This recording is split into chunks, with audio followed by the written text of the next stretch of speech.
আসসালামু আলাইকুম, সবাই কেমন আছেন? আশা করি আল্লাহর রহমতে সবাই ভালো আছেন।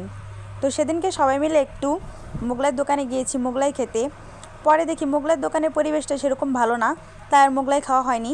তারপরে এই যে ছোলা খেতে গিয়েছি, ছোলা খেতে গিয়ে ছোলার দোকানদারকে বলেছি ছোলা বানিয়ে দিতে। তারপরে ছোলার ভিতরে মশলা দিয়ে, শসা দিয়ে, মরিচ দিয়ে ছোলা মাখিয়ে দিল।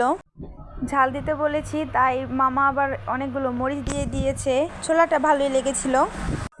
তারপরে ছিল আরও ঝালমুড়ি, যেটা আমি বেশি খাইনি, আমার দেবর খাচ্ছিল, আমার হাজব্যান্ডও ঝালমুড়ি খেয়েছিল।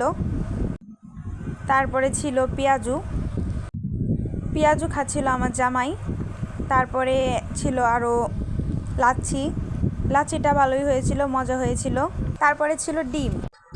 সবাই আমার ভিডিওকে একটু লাইক করে দেবেন, ফলো করবেন। ডিম কার কার পছন্দের খাবার সবাই কমেন্ট করে জানাবেন। আমার পছন্দের খাবারের ভিতরে একটা হচ্ছে ডিম।